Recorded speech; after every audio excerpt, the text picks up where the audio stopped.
Girl, tonight we're gonna make love. You know how I know?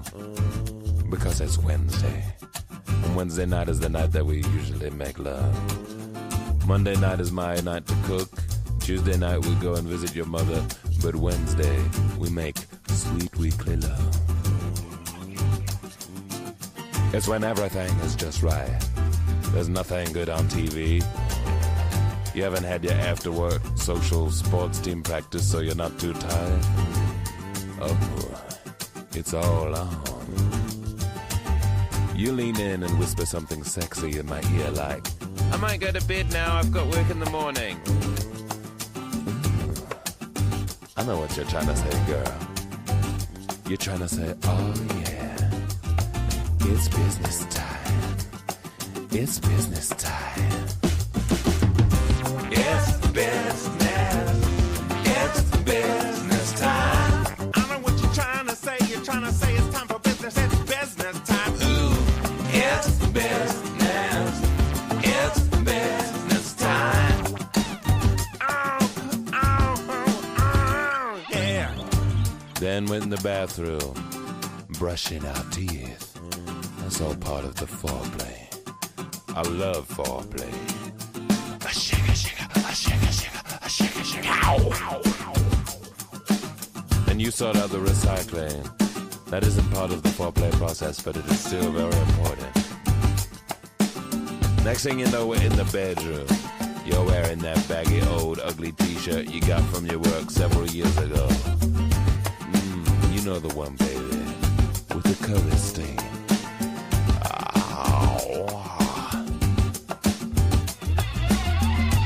I remove my clothes very, very clumsily, tripping sensuously over my pants. Now I'm naked, except for my socks. And you know when I'm down to just my socks, what time it is. It's business. It's business time. You know when I'm down to my socks, it's time for business. That's why they call business socks. It's business. It's business time. Yeah. Make a love. Make a love for. Make a love for two. Make a love for 2 minutes. When it's with me, girl, you only need 2 minutes. Because I'm so intense. You whisper something sexy like, is that it? I know what you're trying to say, girl. You're trying to say, oh yeah, that's it. And you tell me you want some more. Well, I'm not surprised. But I'm quite sleepy. It's business. It's business time. Business hours are over, baby. It's business. It's business time.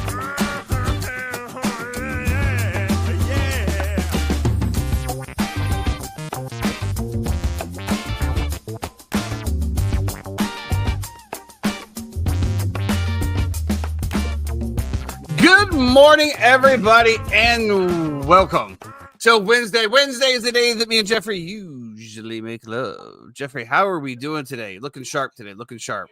Chilling, man, chilling. Unfortunately, my wife just tested positive for the flu this morning, so. But that's not really a shock, right? Because wasn't it going through the kids? All 3 kids had it last week, so yeah. Yeah, but we were fine. Like, we were through. We were, past the incubation stage. So here we are. What are you gonna do? What a world, huh? What a time to be alive. I'll tell you. Very blessed, highly favored. The allergies out here are just beating me down, man. I've been like, crazy. Oh, dude. And like my wife's like, well, what's wrong? And it's like, it's just so hard to describe. It's like almost like having like a sinus infection, but with like a lot of the symptoms, and it just drains you, man. And it's just so hard to understand for people that don't have allergies. And if you don't, I really, really, really proud of you. Just really hope they get better, brother. Jeez. There's definitely something going around. Yeah, luckily I haven't got that. Just the allergy stuff. So we'll see what happens. Well, there's that rotavirus or whatever it is, and it's been really bad. It's pretty bad flu, I guess. And I just saw something too that there's a cruise ship that's arriving back to Florida today that has like a case of like 100 people who have it. So. Oh, that sounds nice. I mean, sounds like not an epidemic. An epidemic level event yet. Here we are. I did see there's some kind of outbreak in like Mississippi or something. Yeah, measles or something going around the whole country right now. It feels like a lot of stuff. So, but measles.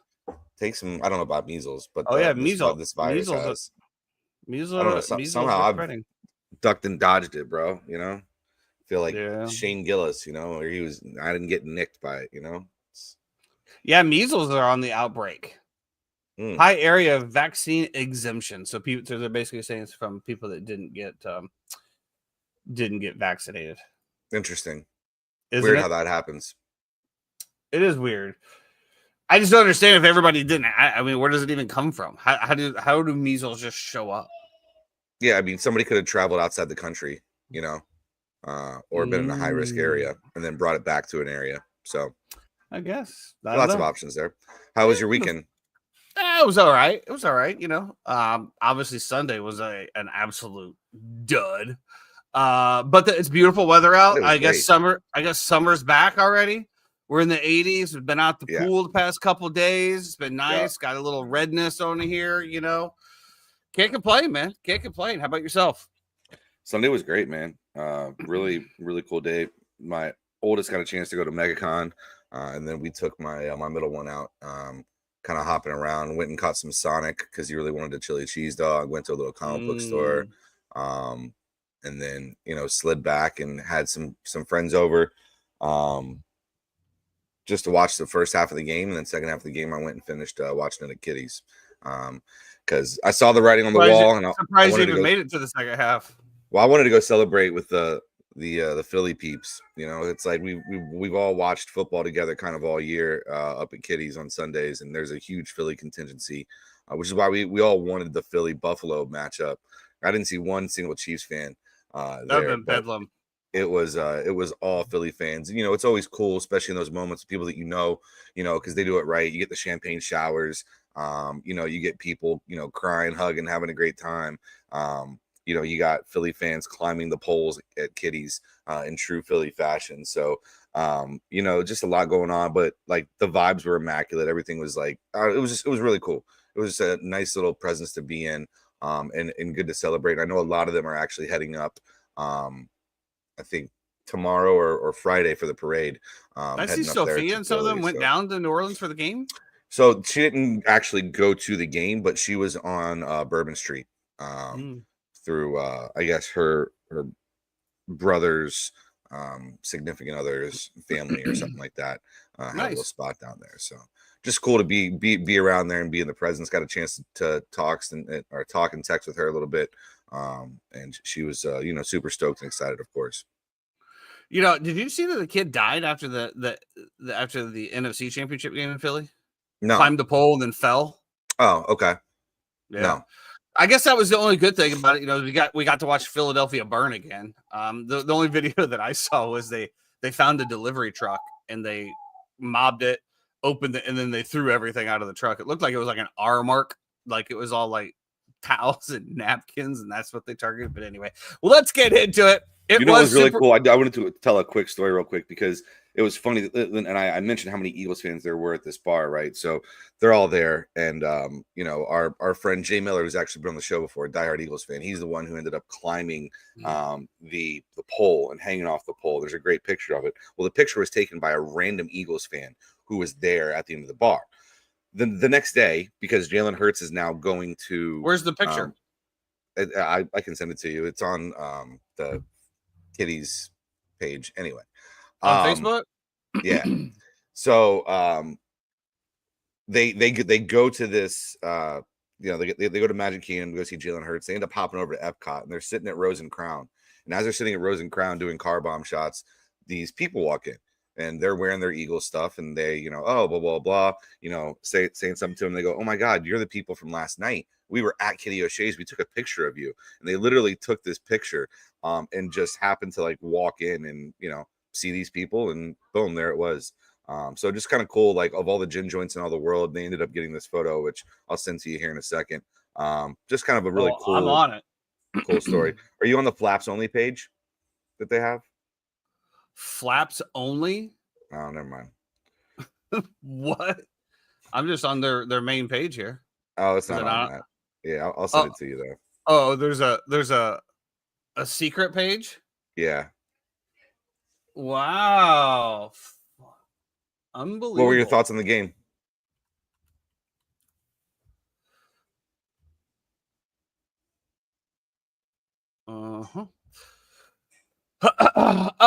Yeah, let's get into it. Well, obviously the game sucked. Depending on what you're if you're an Eagles fan, but like we said, we talked a lot about it, about just wanting to be a good game. Yeah. Oh, okay. I thought it would be better, but okay, didn't really turn out like that. Who's got his hand up in his butthole? Christian. Another Eagles fan. I was definitely picturing something a little bit different than that, but yes. There it is. Yeah, so that's the photo that was taken by a random person and then ran into a random bar in a not even in the same Disney park that they were all originally at, that they found and then boom, sent over. So pretty funny, pretty epic. Well, I think, when we both went into this game, we thought it was going to be a good game, right? We thought it was going to be a good game, and possibly whoever had the ball last was going to win. So that's what I say was an absolute shit game, because by the second quarter, the game was over. I mean, you can say whatever you want about the score, but by the second quarter, the game was over. And as much as I like to think of Patrick Mahomes being able to come back and do anything and never doubting him, the game was over. And I'll tell you, it was even more solidified when it was over, when DeAndre Hopkins and Patrick Mahomes couldn't connect on that one pass. That one pass, he was going out to the side. Patrick led him a little bit too more. A younger man probably would have dove for the ball. Maybe. I don't know. And that right there, that was it. You could see it. They walked off the field, dude. They all just looked dejected. And honestly, they looked pretty dejected after like the first couple series. I think it was like the first 2 or 3 series that Philly held them to 3 and out. They just looked completely discombobulated. It was one of the worst performances that Patrick Mahomes has ever had in the postseason. I think we can say that. He looked absolutely terrible. Like his mind was on somewhere else. I don't know. Andy Reid didn't make a whole lot of adjustments. They had absolutely zero run game, zero pass game. And when you do that, I mean, you're just going to get the absolute boots knocked off you. It's 24-0 going into halftime. And it felt like 50-0. It could have been anything. The Eagles were literally just having their way. That defense was just feasting. Jalen Carter was causing all kinds of havoc. The support cast was doing their job. Jalen Hurts, man. Jalen Hurts did what he needed to do, comes away with the MVP. I think that the defense probably should have got the MVP, in my opinion. I don't know if you can give an MVP to the entire defense, but that's where the MVP really was. But to our point, we talked about this, right? We talked about it on the last show about how Steve Spagnuolo is going to do everything he can to not make Saquon Barkley beat him, and he did absolutely that. He shut him down. Yeah. For those of you who follow that prop on the under of Saquon Barkley rushing yards, congratulations. You nailed that easily. It wasn't even a sweat. No, it wasn't even a sweat, but guess what? Jalen Hurts did what he needed to do. He dropped some dimes. He had the one mistake, but was it really a mistake on third down? You weren't in field goal range, I don't think. Or if you did, it would have been like a 56. Instead, you throw the pick, comes to the 3-yard line. Again, those types of picks are not game losers. That was actually even better than a punt, in my opinion. I don't know, again, if they were in field goal range or not. It might have been right on the edge. But yeah, it was just an absolute beatdown, man. It was just a beatdown from the start. And Vic Fangio, shout out. Obviously I got a lot of love for Vic, coming from the Bears. And, I was the defensive coordinator for the Bears when we had a very, very stout defense. Got a couple shots as a head coach, didn't work out. One of the biggest things that I think that I also saw in this is wild to me that the Miami Dolphins players ran him out because they coached him too hard on the defensive side. So what's he do? He goes to Eagles. Boom. Got a lot of young, hungry players there and just absolutely decimates the dynasty of the Chiefs in the three-peat and just beat them down. Down. One of the worst performances by Andy Reid as well.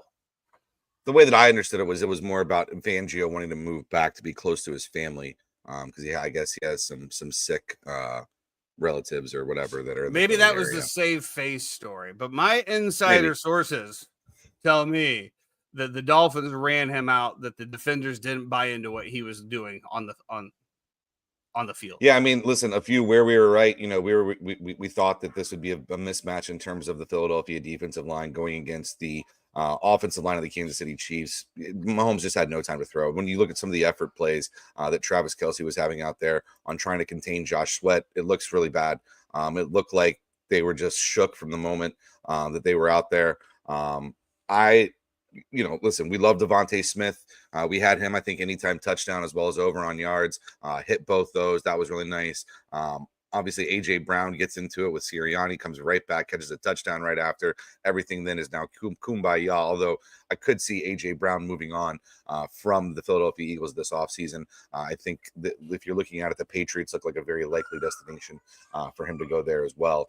Other than that, really? I mean, I guess he's grown up a Patriots fan his whole life, and there's a thing there where they want to get Drake May, somebody who's going to be a consistent good wide receiver. And listen, whatever we want to say, AJ Brown, yes, they won the Super Bowl, right? And does winning cure all? A lot of times it does, but he's also hasn't been really happy for a while now. He's never been happy though. Yeah. I mean, I guess when he started in Tennessee, maybe, right? And then he got. I don't actually know what he might have been okay in Tennessee. He didn't ask for a trade out. He was actually surprised when they traded him, correct? I think also the familiarity of him and Vrabel and how much they like and respect each other as well, too. And having an opportunity to go back and play for a guy like that. I think the situation, everything just kind of all fits together really nicely. That's not to say that'll happen, but it looks like the writing is on the wall. In my opinion, it'd just be who's going to pay me the most. And not be said, I'm not saying that because of him, but like to your point, I've already got my chip, right? I've already got my ring. Now let's just get paid and sail off into the sunset. Yeah, but do you really want to do that in negative 20-degree weather? I think I don't know. Casey's got a lot of things they got to figure out in this offseason. And this was very reminiscent to the Bucs Super Bowl against them as well, too, where it was 31-9. It was just an absolute beatdown by the defensive line and the offensive line over and over and over again. It seems like that's the recipe. Get a great front four that you can get pressure with. You can scoot up a little bit to try to stop from Mahomes picking up those little chunk yards on those rollouts and stop the run and be able to have good enough DBs to guard the back end one-on-one. And it seemed like that was kind of the script of the playbook that they had, besides Worthy getting loose a few times down the field toward the end there. That was pretty much it. You had but at that point, to your point, it's just were they really? I mean, they didn't give a shit. Bless you. It was just one of those things like, whatever. Okay, yeah. Congratulations. You got your Super Bowl touchdown. And that was probably one of the most underrated performances of the night was Xavier Worthy. 2 touchdowns, like 160 yards or something like that. Yeah. But yeah, to your point, but the Chiefs D-line did what it was supposed to do, though. I mean, other than getting more pressure on Jalen Hurts, they absolutely pained Saquon Barkley. The secondary just got ate up. And I guess you could look at the point of view is like same thing is like they didn't get a whole lot of pressure on Jalen Hurts, and what he did, he scrambled, found the holes, and ran and did what he needed to do. I think Jalen Hurts put on an absolute masterclass that day, and absolutely. I just love his calm, collective nature. If you just watch him, man, he never gets excited. He doesn't get too emotional. He doesn't get doesn't get down. He's just like, okay, let's go. And I think that's very, very important when you get into and especially for young kids, when you're coming up to these levels or in life, anything, when something goes against you, like it's not the time to get all fired up and do this, do that. Like just take it in. And so shout out to him, man. Obviously the MVP of the game. Again, I really feel like the defense was more of the MVP there, but at the end of the day, the quarterbacks are pretty much going to get this every single time unless something crazy happens. Listen, I thought Jalen was masterful. I think also if you look at what Howie Roseman has done and how he's built that team, they're set up for success for the long run. But I also think that's one of the reasons that you could see AJ Brown on the move is because this team is predicated and built around running the football. And do you really want 2 high-paid wide receivers on the outside if you're only going to chuck it up in the air 25 times a game? I don't know, because you already have Saquon back there. Just stick to what's working for right now. And do you really want to continue to pay people? So we'll see how he's done a masterclass. He's drafted his ass off. He's made great trades. He's located talent, especially on the defense side of the football with the University of Georgia, and just kind of bred that pipeline through there. And you see them reap the benefits and the rewards. So shout out to the Eagles. Congratulations. Congratulations to Howie Roseman. Congratulations to Nick Sirianni, who is not my favorite head football coach, but looks like he still has life here in the NFL through all that. So I think Ryan Poles is questioning himself on passing on Jalen Carter at this point. I think you should be. Absolutely. Yeah, I think that's another one of the misses. But let's get into Patrick Mahomes real quick. Obviously, I already predicated this is probably one of the worst games of the postseason of his career. One of the worst games I've ever seen him play. But to the point of what you just said, he was running for his life. And I don't know, I sent the meme over there, right, on the group chat. And it had Patrick Mahomes in a Bears uniform. And, of course, the headlines was, "This is what we would have expected." This was the Patrick Mahomes that would have came through fruition if he was drafted by the Chicago Bears. I actually fell out of my couch laughing at that hard. It hit it directly on. You know, there's been a lot of talk already. Well, the GOAT debate is over. This is over. Like, let's pump the brakes here a little bit. We're in year 7. Right? Year 7. And when you go to Tom Brady and you look at those things comparable, they are right on track with each other for what their time plays. Now, Tom Brady went another 10 years after this one. After his 7th year, he went a 10-year gap before he got his next one. I don't think that the GOAT debate is over. However, it definitely has cooled. I don't think that this ruins Patrick Mahomes' legacy in any feat. It's not like, again, that he went out and lost the game. He just got steamrolled.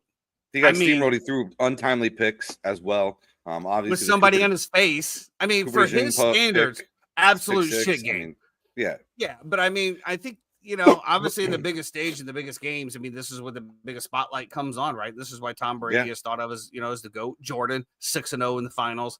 You know, I mean, if we're going to give that same pass to LeBron James and his supporting cast, you know, he takes a group of shit people to the finals.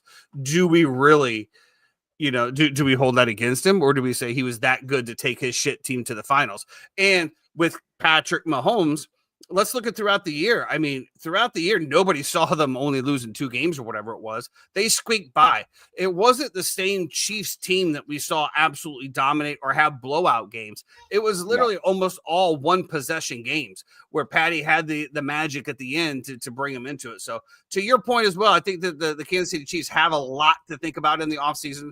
Apparently Travis Kelce is mulling his retirement, which I guess, you know, I mean, I'm sure that the Kansas City fans would like to see him stay, but I mean, he was a shell of himself this entire year. Let's be honest. Yeah. I think this is probably one of his worst years statistically.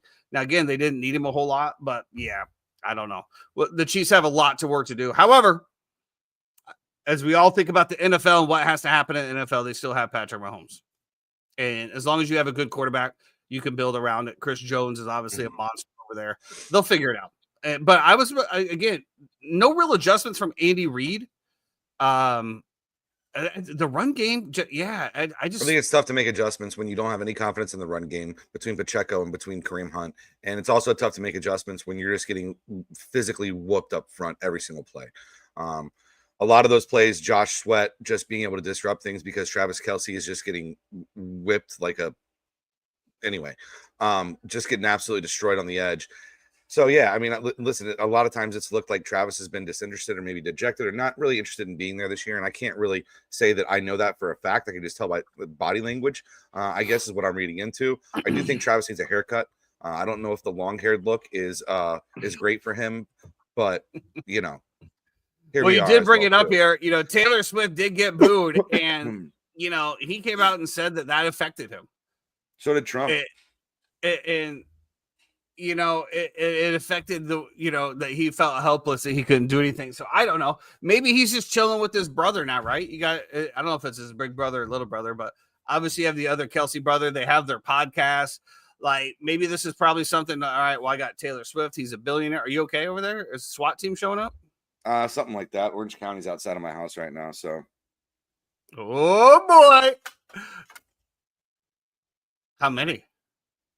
Just one, but they're at my car, so I'm trying to figure out what they're doing. And the plot thickens. Yeah. Are they behind your car? I don't know. Are they running your license plate? I think so. Hey, Jeremy, can you step in for a minute? Are you going to go out there and be like, what the fuck are you doing? Yeah, I'll be right back. Hey, before you get crazy, remember, that is a public street. That's all I'm gonna say. I'll be right back. So apparently Jeff's getting swatted. Who knows? Who knows what's happening? All right, sorry, I stepped away for a second. What is behind his car right now? Orange cops. The cops are out looking at his car or something. So who knows what's going to happen there? So yeah, Taylor Swift did get booed. Effect Kelsey. What I was getting into is, obviously the brothers have their podcast, which I think they just got like $100 million or something of that nature for that podcast. He has T Swift that he's out on tour with. I think he's ready just to live the life. I mean, you won 3 Super Bowls. You're arguably one of the best tight ends. I think that's enough to probably get him in the Hall of Fame. I think so. I think so. Right off into the sunset with T Swift.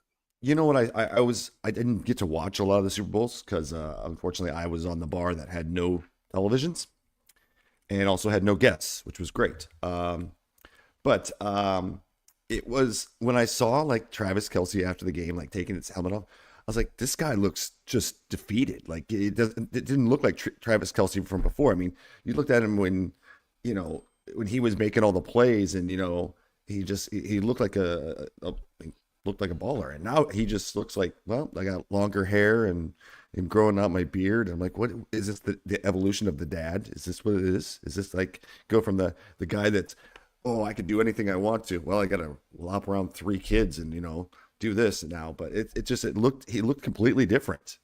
He almost like he did. And like I said, but to me, the whole Chiefs team did. They all just look like, I don't know. I don't know if I don't know. That whole team just looked completely different than anything that I've ever seen. But like I said, at least we got to see Philly burn down. I mean, that was. I will say I got to Kitties as well just as the game ended. So in that picture that Jeff showed you, I'm actually in the back. You see Jeff's head, and then you see my sweatshirt right behind him. That's us standing there looking at Jay, going, "This is not going to end well," because that pole was starting to move a little bit. And we're like, he's going to bring this thing down like an idiot. That was definitely the pole. I thought he was climbing like the light pole, climbing the light pole. That was the light pole. No, that's the light pole. Oh. Well, then why did it get higher? Bitch. Because it started to do this as he's hanging on it. And we were all going, no, stop. Marcus with the question, is the dynasty over? No, the dynasty's not over. Nope. However, the timer has started. It's kind of like when we looked at, like, the Patriots and what they were doing, the Blackhawks, 3-5, that's still the dynasty type scenario. Even the Lightning at the back-to-back cups. I mean, you have to get a little bit of separation in there. Now, I would say if next year they bow out early in the playoffs, then it's time to talk. But again, if they reach the Super Bowl again, it's still the dynasty, because at the end of the day, there's nobody better in the AFC than them. So therefore, I think the dynasty still sticks. We'll see what happens. Go ahead?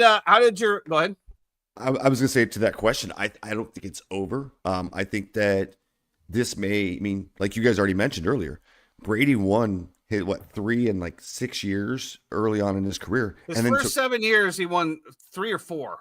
Yeah. How many has Mahomes won? 3? Yeah. He's won 3. So they're exactly even as far as titles go right now. And the next gap was the next 10 years. Exactly. I mean, do I think that there could be a 10-year gap? No, I don't think there's going to be a 10-year gap. But I would honestly put money on the Chiefs not making past the first round of the playoffs next year, to be honest. Well, I think you're going to have I think that I don't think the Chiefs make it back next year, and I'll tell you why. I'm telling you, Cincinnati is going to come out guns blazing next year. Yeah. I mean, they have to be. I mean, Burrow's already come out and said, I'll restructure my contract to take less money to make sure that my 2 wide receivers stay. Like, they want to keep that band back together. And that was probably one of the worst underperforming teams that we've ever seen, that put up the most categorically high statistic offensive numbers that we've ever seen. Then you have Lamar Jackson and the Ravens, right? And, to me, I thought that the Ravens were the best team in the NFL going into the playoffs. And I still think that they just didn't put it together. So, I mean, whatever, I'm wrong on that. But then the Bills, I don't really see them as a huge threat, but they're still really good. I just feel like my biggest focus is on the Cincinnati Bengals. I think that the Cincinnati Bengals are going to come out and absolutely destroy the field next year. And that I think that that's just going to be, I don't know.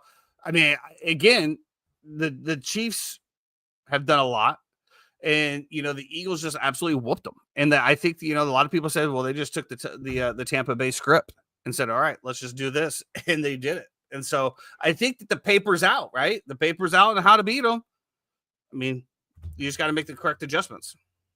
I saw a stat last night that on the 46 plays that the Chiefs had on offense, the Eagles blitzed 0 times. They didn't have to blitz him at all, and that was the problem. And I think I thought it was the highest pressure ever. 0 blitzes. Yeah, it was the highest pressure from their front four. They had 0 blitzes after analyzing the game. 0. And the other 3 times that had happened in the Super Bowl, all 3 of those teams won the game. 0 blitzes. At the end of the day, we can just say it again: defense wins championships. Defense wins championships. Jeffrey, is everything okay? Are you're not in handcuffs? Nah, I'm very lucky that I'm here doing this podcast with you, looking out of my window. I will say that. So typically we have a cul-de-sac. We're at the very end of a cul-de-sac here, and people will just park their cars in front of our house for weeks on end. So we've made phone calls about it before. Nobody's ever come out and done anything about it. I happen to have my car parked in the cul-de-sac right now.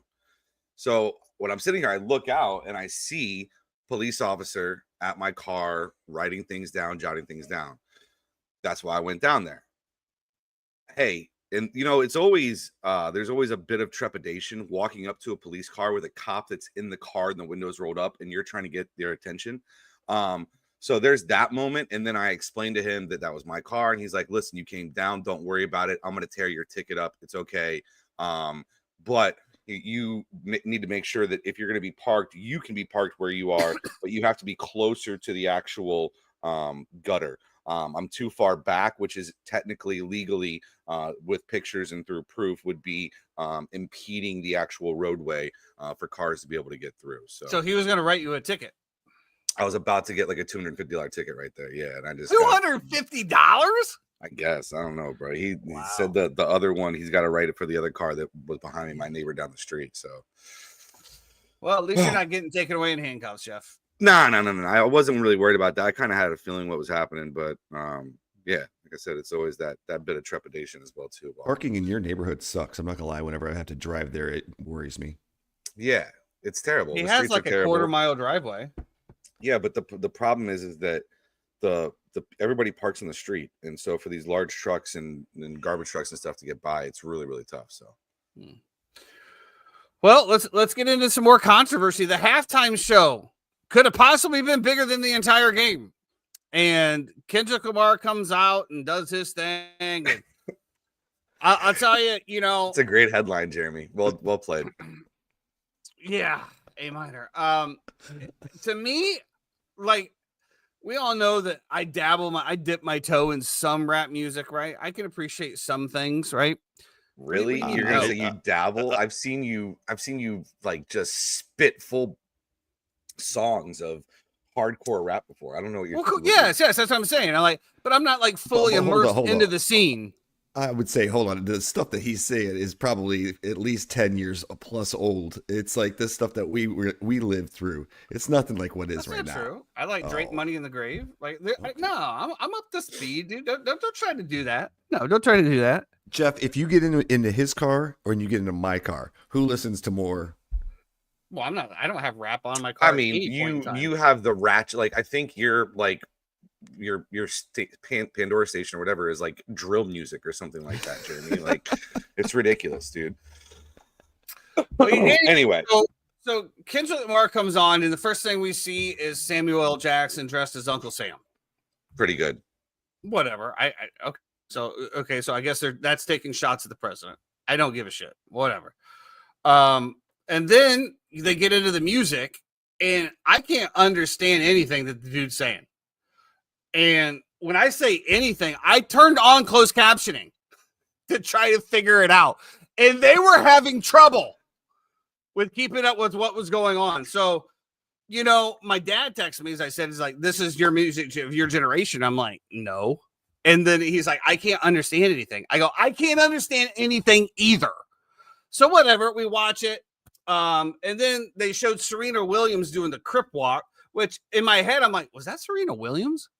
No, my sister-in-law said it. I'm like, no way. She thinks he brought out Drake's ex, the Crip Walk on his grave. That's wild. Yeah, I'm like, no way. No, that's not. And then, like, of course, then at the end, obviously it was. And then they get into the Not Like Us song. Okay, so now I know this song. And let's be honest here, that beat is absolutely disgusting. Like, the whole beat of that song is just great. It's a good vibey music. And then that goes, okay, cool. And then, of course, we get into the Drake saga, where apparently he's dissing Drake and calling him a pedophile, which apparently he had to change some of the lyrics because I think one of the lyrics is certified pedophile, which he took out. Say the word, yep. Well, it's because he can't say pedophile like on a national broadcast, I believe. I don't know. So, okay, so at the end of the day, whatever, everything's done. And, of course, social media is just going absolutely nuts. Yeah. You got one side, this is the worst halftime show ever. You've got the other side, this is the greatest halftime show ever. The artistry that was involved, the digs, this, that, and the other. Then you got people over here, this was terrible. What was he even saying? Blah, blah, blah. And then you get into this category of the back and forth. Well, if you didn't like it, you obviously are a racist. I don't know how many times I saw that. The only people that didn't understand this are white people and old people. Okay, that is like what, 80% of the population. And so then I get into this breakdown of these white suburban mothers that I am friends with on Facebook through however, whenever, whatever, spitting all of this stuff about how he's a Pulitzer Prize winner and that his message was just amazing. It talks about how white people try to put them down and stay in your lane and behave and not. And I'm just like, damn, man, I'm just trying to watch the Super Bowl. So at the end of the day, I get. First of all, I just got off social media because I just don't need it in my life. I just don't need that type of negativity. Yeah, I know. I'm getting into that as well, and that was another thing. Right. So they brought up the Serena Williams Crip Walking because she did it after she won in the Olympics. In the Olympics, I think it's 2012, when she won the Olympic gold, she started Crip Walking on the court, which obviously in tennis, let's talk about the demographics of tennis. Most people aren't going to understand that. And if you think about what Justice just said, a Crip Walk is a gang thing, right? It's a gang. It was brought. It was to show what gang affiliation, from what I read on Wikipedia, because I did look it up. Because I wanted to make sure that I was being educated in my dissection, that that they did it after murders to celebrate this, that. And I'm just like, okay, like, and then of course the fact of that she's Drake's ex, and I'm just like, what? Just too much, man. It's too much. So Jeffrey, as a man that I know is from the streets, that is immersed in this culture. And Justice, if you were on here, I would have brought you on just to hear your wild take. I'd love to get Ian's wild take, but unfortunately, YouTube has censorship levels. Jeff, as a man that is immersed in the culture of the rap game, yeah, was there a message there, or what am I supposed to do with this? Because I asked you the same. Did you understand the lyrics? So, which you said no, not really. But I mean. Well, okay. There's so many different layers to this entire thing. First of all, Kendrick is an incredible artist. He is one of the best lyricists in the history of rap, hands down. Pulitzer Prize winner. He is brilliant, and he's probably punching below his weight class, even doing hip hop in the first place. Okay, we'll say that he's an incredible artist. He's unbelievable. There's so many different layers to this, though, because it's like you have the setup of like, why was it not a guy like Lil Wayne who was going to bring out a bunch of different people and have a celebration of New Orleans? Because that's what it normally is. It's normally a celebration of whatever the city is. Now we get into the whole rap beef that they have going back and forth with this. We have Drake suing Universal, Drake suing Kendrick Lamar for defamation of character, which he should. In my opinion, I understand that this is hip hop. This is not something that's ever been done before. But when I get on and I literally have an entire nation or hip hop generation or world believing that Drake is an actual pedophile without having any proof whatsoever of that, that to me is an issue. Now, the fact that this is so, let's go back a little bit, right? First of all, I don't even understand why this entire beef is happening. Kendrick Lamar was put on by Drake to start. This is historically documented. He's always talked about how much love he's had for Drake and how, you know, incredible Drake has been, and how Drake was the person who put him on and looked out for him, and so on and so forth. And he'll always be indebted to him for that. So I don't even know where this all actually stems from. The performance itself. Hold on. From looking at my crystal ball, I'm just going to say a girl. That's all I'm going to say about that. A girl. No, I don't think it was even over a woman. I think this has to do with what hip hop fans believe is a culture thing, right? They think that Drake is a swagger jacker of the culture and makes money off of it without actually ever sticking up or doing anything for them. As opposed to, they see Kendrick as somebody who has stood with Black Lives Matter, who has stood as an activist, who is somebody who is so ingrained and ingratiated into the culture that they have his back over this. And so I think that is where a lot of this actually comes from. Now, because back to the performance, and also because Kendrick has signed to Universal and Drake has signed to Universal, but Drake is suing Universal, it is within Universal's best interest to promote Kendrick Lamar, right? To put him out there, to make sure that, you know, they're getting their investment and their money's worth and everything like that. So there's that aspect of it as well too. The performance itself, I didn't understand. Kendrick is so good and he's so lyrical. It's tough to have a guy up there that's just rapping and spinning. And listen, his performance in terms of the way he was saying, his breath control, everything, I thought was fantastic. But you are rapping at hundreds of millions of people who don't really know who you are. And this is an opportunity for you to get put onto the main stage. This is an opportunity for you to bring people in and sing songs that they might have heard of before, that they're like, oh, I didn't know that was Kendrick Lamar. I love that song, right? That's kind of where you go with this. My problem is with his set list. His set list was all so intricate, and it was all reference to Drake, and it was all just about the beef. It's like, you had an opportunity. He do the swimming pool song? Yes. Yeah. He's got a lot of songs that he does that people would hear and be like, oh, that's Kendrick. I actually love Kendrick. I love that song. That was a great song. I didn't know that was Kendrick Lamar, blah, blah, blah. But instead, he went with the super niche Kendrick Lamar fans that are like, if you're hip hop heads, yeah, you understand the songs because you listen to Kendrick. But if you're the regular person, if you're a regular suburban mom, you have no idea who Kendrick Lamar is, first of all. Second of all, the fact that all of you then went on these rants of videos of breaking down the intricacies of how he was dissecting and doing things with our government, and, you know, the symbolism behind everything. Like, just shut up, dude. Like, I don't know. That was you're right. That was incredibly annoying as well too. But well, it's just like, I'm looking at this one right here. Right? To me, it could have been more mainstream, and that was my issue. You could have had more than just SZA coming out. If you hated if you hated Kendrick Lamar's halftime show, ask yourself why. Okay, well, why? Because I couldn't understand anything that the dude was saying.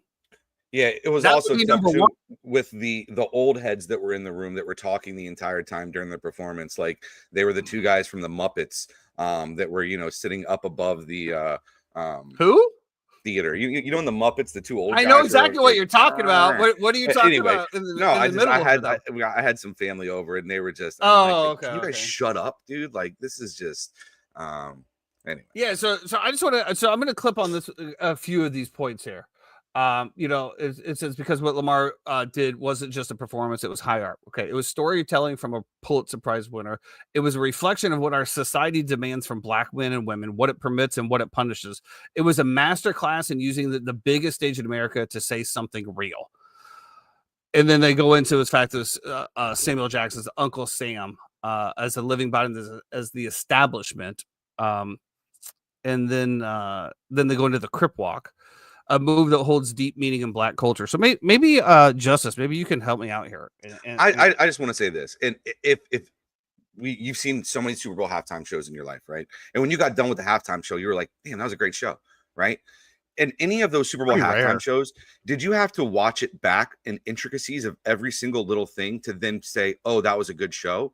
No, you didn't. You just wanted to be entertained. And I understand that people love this level of symbolism and everything, but it's a show for the masses. Okay, it's a show that's just supposed to appeal to the masses. Is this a great show in itself? Absolutely. He could go on tour with this and make this a show in itself. But that's not what this was supposed to be. This was supposed to be your, and you can do whatever you want because you have to pay for it yourself because of the amount of traction that you get off of it. And he's doing a stadium tour with SZA coming up as well, which is going to be absolutely huge. But to me, it's just I don't feel like in a performance I should have to watch it back multiple times to then appreciate how great it was.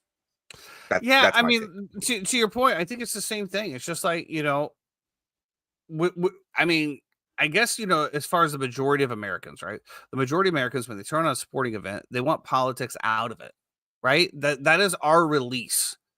And while it might be a main stage for somebody to get the message out, that's not the time that most Americans want to receive a message or have it shoved down our throat because that's what was going on. I don't know what the message was, and only Kendrick Lamar can actually say exactly what this message was, right? But to just come out and pretty much say that if you didn't like it in your whites because you're racist, it's just absolute bullshit, man. And I just seen it over and over and over, and it's just like, dude, no, like I just didn't like it because I didn't understand it. And to your point, Jeff, if this is your one opportunity to, as you just put it, the biggest stage, you will never get bigger than performing at the Super Bowl. No. I think that Michael Jackson was the number one with 113 million viewers when he did his Super Bowl performance. And I think this one was in the 60s or something like that. No, it was 133.5. It set the record for most views. It also set the record for the Super Bowl with most views as well, too. What are you talking about? This one? This one, yeah. It was the highest viewed Super Bowl ever in the history of Super Bowls. It is funny. I'm not just a halftime show. I'm just talking about halftime show numbers. Halftime shows was the most viewed as well, too. I believe Jeremy just put it in the chat. 133.5 million viewers were tuned in for the halftime show. Last thing I'll say about Kendrick, and like I said, I've always respected Kendrick. I like Kendrick, but Jeremy can tell you, whenever we have this argument, I always say the same thing. Kendrick does not make music that he cares if I listen to ever as a white person. It's not for me. He doesn't care. It's not something that he ever cares to be a part of. And so for me, I've always taken that at face value, right? It's not music that's made for us, not music that's made for anybody who's white, and he doesn't want to fuck with white people. So that's pretty much where Kendrick stands. I mean, I'm just gonna but okay. So if God damn, bro, now I'm going down another rabbit hole. And if that's truly the thing, if you have an artist like who was the chick from the that said it's drumming my pain with this finger, Lauryn Hill said, I don't want any royalties from any white person. And then you have this. If this is true, what you said, I don't fuck with white people. Then why are you getting an opportunity to perform on the biggest stage? Like, how is that promoting anything? But anyway, listen, I'm not saying that Kendrick's ever said that. I'm saying that's the way that Kendrick portrays himself, in my opinion. In my personal opinion, that's the way that he portrays himself. So let me tell you all, white America and everybody else out there, if you didn't enjoy the performance, it doesn't mean that you're an absolute racist. Okay. It just means that you might not understand what's going on. And to Jeff's point, this is music. But this is what I don't understand also when it comes to that point of what you're saying, as far as like, why don't make who is the majority of the population in the world? It's not African American. It's not blacks, whatever. It's Caucasians and others, right? So like, they're the ones buying all the music still. That's why I always say he doesn't care. He's not. Yeah, I didn't say that. But I'm saying he's not making music for anybody other than the black community, and he's unapologetic about it. That's just who Kendrick is, and that's fine. I didn't say there's anything wrong with that at all. Not at all. I'm just saying, but the white people are also the ones that are buying the music, that are putting, the millions of dollars in pockets and things of that nature as well. Yeah, he won like 5. Yeah, absolutely. He's been around for a while. Like I said, I love that Drank song. Hold up, Drank. Like, there's a lot of different songs, but I just thought it was just an egregious response of everybody to be like, well, if you didn't understand it, you didn't like it, then you're absolute racist. And this is just the the thing that's wrong with our country. It's okay to not understand or not like something and just not be racist. Like, can we just stop throwing this thing around like it's just some kind of a word that can just be thrown around at any point? Like, Jeff, I don't like your haircut. That's fine. I don't say this. I think if you look at the Grammys, first of all, a lot of people who really love hip hop don't respect Grammys whatsoever. Nobody, honestly, I'll say that outside of it, and the fact that Cowboy Carter won the best country album of the year, will solidify that in the country world. Yeah, I mean, there's a multitude and litany of examples. I still think that it was Not Like Us a great song. Absolutely. Do I think the beat Not is Like Us sick, man? It gets you going. 5 Grammys? I don't know. I mean, for a fictional whatever, sure. This song, that's great. 5 Grammys, probably not. But like I said before, the universal propaganda that is being pushed through here, through the Super Bowl and through the 5 Grammys before that, and through him now going on tour, I mean, kind of right definitely there. Setting up the stage. Well, we'll see what happens. We did talk a little bit about just to wrap up the Super Bowl here real quick. We did talk about a lot of the little prop bets that we had. If you did listen to the show last week, we gave Johan Dotson over a half a yard or half a catch. Boom, ended up with 2. He almost had the first touchdown, which would have been wild because I think that was like plus 9,000. It's crazy. And I did see a couple of people have that. George Karlaftis, I don't know, whatever, the guy from the Chiefs, it was over 0.25 sack. It went to 1.5. He ended up getting a full sack. That one hit as well. I did lose the first to score wins the game, obviously. And when the Eagles scored first, I was like, hey, this has got a real shot now. Lost that one. But then I did put one that I didn't release, the over 3.5 field goals for the game, which barely hit. And thank you to the Eagles kicker, because Harrison Butker over was it 1.5 was like minus 170 or something like that. And he didn't even get one. Some guy put an absurd amount of money on Harrison on 2 Butker. Extra points. One extra point, I thought it was. I think it was over 1.5, but he didn't get one. He didn't kick an extra point. Attempt one. No, because they went for 2. That just goes to show you the dumb shit thing that people do. It was like, what, 200,000 to win 2,000? It was something like that. Yeah, they were talking about some guy bet like $1,000 to win like 40 cents or something like that. I saw the one that you're talking about just this morning. It was like they bet like 200,000 to win 2,500. Yeah, and lost. What? Like, what are you doing? If you have that kind of 200,000, what's $2,000 to you? Right? Like, what are you doing? What are you doing? All right, well, let's get into a little bit of NFL news as we wrap up the 2024 season, head into 2025. A lot of the NFL teams have a lot of questions to answer in the quarterback position. Jets, Raiders, Steelers, Rams, Giants, Vikings all have quarterbacks possibly on the move here. Rodgers actually got on a jet, went out to Newark, New Jersey to talk to the New York Jets owners, only to be informed that we are not keeping you. We are moving on. I think that's a terrible mistake by the New York Jets, but it is what it is. And it does show, I guess, that since he went out there to talk to him, as everybody's reporting, that he still wants to play. So, yeah, Jeff, if he's moving on from the New York Jets, where is the likely landing spot for Aaron Rodgers? I don't know. And listen, I think this is just a reset of the Jets franchise by Aaron Glenn. When Rodgers went out there and met, some of the demands were he would be at training camp the entire time, wouldn't be missing anything for a ayahuasca trip or whatever it is. Also, he would no longer be doing the Pat McAfee show during the year. And so those demands from the Jets are completely viable, and that is something. I get it all except for the McAfee show. I wonder what the reasoning behind that would be. I think they just feel like there's don't want him internal discussion being leaked on the Pat McAfee show. I think there's too much there that's able to be put to the forefront that they would rather keep internal. And I think there was a lot of noise this year, and so I think that looking at that, they feel like they want to keep that inside. They're completely their prerogative, and it's completely Aaron's prerogative to say, I don't want to agree to those terms and kind of move on. Rodgers to Minnesota, that could happen for sure. Keep it full circle. Well, it's all right. So where are we thinking? Where are we thinking that Aaron Rodgers goes? Yes, sir. I have no clue. I don't either. The Las Vegas Raiders are obviously still looking for a quarterback, and we're going to tie this in with the Steelers. Apparently, the Steelers look to move on from Russell Wilson. If you watched any of the end of the year reports, apparently him and Arthur Smith did not agree on things. That they did agree on the philosophy of the run first. Apparently, he wanted to throw it more. I don't know exactly what the details was that, but it looks to me like the Steelers are going to be moving on from Russell Wilson. Whether that means Justin Fields gets another opportunity, I don't know.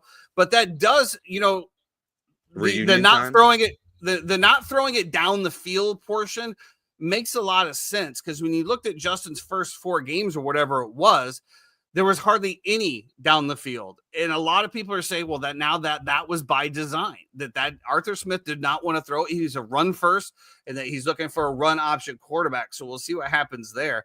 But a lot of people also now have Russell Wilson tied to headed back out to Las Vegas, back to the Raiders. Justice says, Rodgers to the Saints, hear me out. It's funny. You know what's funny about the Saints is that now their head coach in the Saints and Kellen Moore played against Derek Carr in college. So that's fun. They went head to head. And apparently this week they are meeting to determine his future. Boise State whipped Fresno State's ass. It was like 47-7. It was a bloodbath. And I don't know. Listen, I think you can see Russ maybe end up back in Las Vegas as well too, just because the familiarity he has with a guy like Pete Carroll. That could happen maybe for one year, and see how that plays out. Rodgers, though, it's interesting. Like, what if the 49ers don't want to pay Brock Purdy? And you bring Rodgers in for 1 year? I don't know. There's a lot of questions. That makes him an instant Super Bowl contender. I know you were talking about. You mentioned the Rams as well too. I was about to get into the Rams here. Apparently, they're looking to move on from Matt Stafford and Cooper Kupp. Yes. That's a little wild to me, to be honest with you, because whoever you're going to trade for, or you draft, I don't understand that at all. I really don't. Who are you going to replace him with? Cousin Clay said that he talks shit about his team of management. I don't really watch the Pat McAfee show, so I know that there's been some questionable things that he said on there. I can tell you what I think would be interesting, which would be Matthew Stafford and Cooper Kupp to the New York Giants. The Giants were next on the team. There's a lot of talk about that. But again, you're the LA Rams. With Malik Neighbors, like that would be now you have your over the top threat. Now you have your underneath threat. Now you just need to add a tight end, shore up the offensive line a little bit. You still need a running back, but running backs are a dime a dozen. And the defense still is the defense. I mean, it's still Thibodeau, it's still Burns, it's still Lawrence on that line. Shore up the secondary. You got a viable team all of a sudden. I just don't understand the blow it up from the Rams. Like, the Rams took the Eagles to the end. They put up the most fight against that Philadelphia Eagles team and actually had a chance to still win the game. Yeah. I don't understand why you want to move on from that, especially when you don't have anybody. What do they have? Carson Beck? I don't even know if he's still there or not. Who? Not Carson Beck. Carson Beck's playing for the University of Miami. The quarterback is Stetson. Stetson Bennett. They drafted Stetson Bennett, who apparently was an alcoholic or something of that nature. We don't even really know what happened there. He missed an entire year. We really haven't seen him. So my question is this: you're going to move on from Matt Stafford and Cooper Kupp. Who's coming in? Are you looking to draft somebody? And if so, why wouldn't you keep Matt Stafford on a 2-year deal or something? Maybe Matt Stafford doesn't want a 2-year deal. I don't know. This just seems wild to me, man. You were literally a couple plays away from being in the NFC Championship game. I don't know. I don't know either. It seems like a lot of speculation right now that we have no clue on. So it does. And then to round it out, we did just talk about the Giants. I do think that's a great, if that's what's going to really happen, because that adds a lot of pieces. But let's also be honest. We've seen the New York Giants general manager in real time, and I don't think he's that smart. Yeah, Schoen's an idiot. So yeah. So we'll see what happens there. That's it for the 2024 NFL season. We are on to the next season. The 2025 season has started. The pieces are being moved. I'm really, as always, Bears fans, we have a lot of energy going into the offseason. We'll see what happens with the free agent cap space that we have, and as well the number 10 overall pick, which is leaning to being traded. We'll see what happens.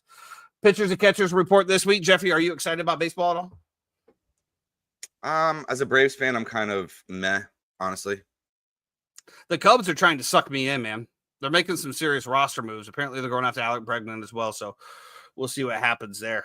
Definitely next week we'll have a little bit more deep dive into pitchers and catchers. But being that there's nothing going on and the NBA is the NBA, I'm looking for another distraction, and hopefully that one works out good. I don't know if you also saw this last week. The Florida Gators men's basketball team knocked off number 1 Auburn to give them their second loss of the season in Auburn.